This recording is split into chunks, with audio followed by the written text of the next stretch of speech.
Steelers at the Chiefs. The Chiefs are minus 12.5. This is ticked down a full point, over under 46.5. Let me find this Ben Roethlisberger quote. It was something to the effect of, he said, "We don't have a chance." I would assume as a group, you understand, he's talking to reporters. And this is via Brooke Pryor. Love Brooke Pryor of ESPN. I would assume as a group, you understand that we probably aren't supposed to be here. We probably are not a very good football team. Out of 14 teams I think are in, we're probably number 14.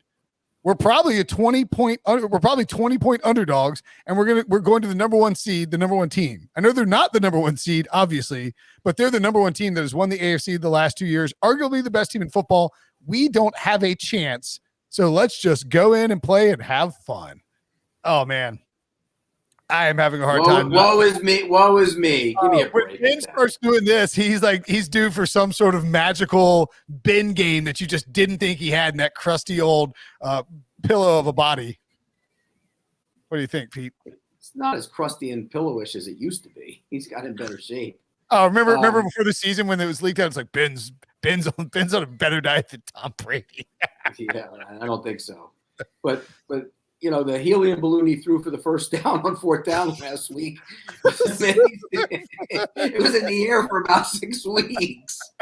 I was arguing that like defenses couldn't catch up to Ben because it's like he's going the passes are too slow. So defensive backs are like they're not used to it. They're moving so slow. But he stood in there. He had Calais Campbell in his face. You got to give him. That's one thing about Ben Roethlisberger. He'll stare down the barrel, man. He ain't gonna back away from it. I love that about him, and he never has. I think the Steelers are at play here. I think they're going to go in there and play hard and tough. I really do. Mike Tomlin's too good a coach. They'll be ready for this. And here's the other thing. The Steelers' number one weakness all year has been against the run. The Chiefs, if they run the ball, then you're beating them already in terms of strategy. You want them running the ball. So go ahead, run the ball. And I think that's going to hurt the Chiefs if they do that. And they've been reluctant to do it a lot of the time too. So I think Pittsburgh's going to play hard, tough, physical, hang around in the game. They're not going to win the game, but they're going to hang around in this game. I know it was a couple weeks ago they got blown out, but they had some guys out there, and I think they're going to be better in this one. I'll take Pittsburgh in the points here. Yeah, the Chiefs' defense has not looked great the last few weeks after seemingly getting it together mid-season. They gave up 190-plus rush yards to the Chargers and the Broncos, 415 pass yards to the Bengals. So these teams are kind of doing what they want to do against this defense.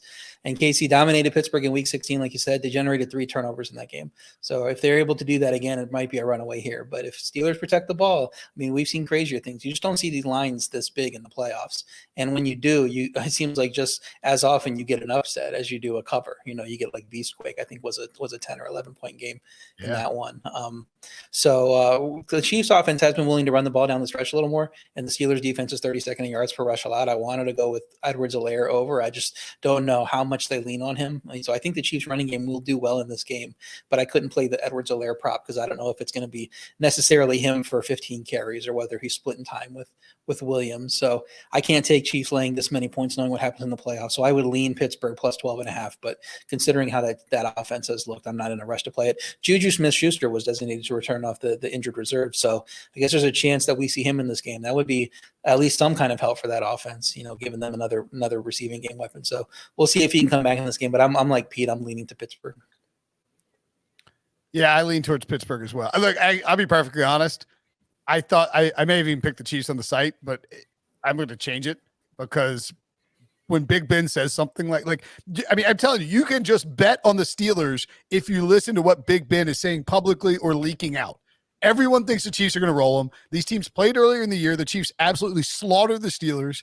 Pittsburgh has looked terrible for most of the year. They are probably the worst playoff team. Maybe, I guess you could argue the Raiders, but I mean, no one wants to bet on the Steelers or Big Ben, and I don't blame them. But when Ben comes out and says we don't have a chance, I guess we'll just go have fun and play. Ben is going to have an epic Ben game. He's going to play awesome, and the Steelers might win. I'm telling you, man. They're not going to win. They might win. They keep it within a touchdown. On the money line. Put them in the money line, man. Money line parlay. Ready? Steelers, 49ers, Eagles. Woo! Man, you're getting – don't do that to Debo.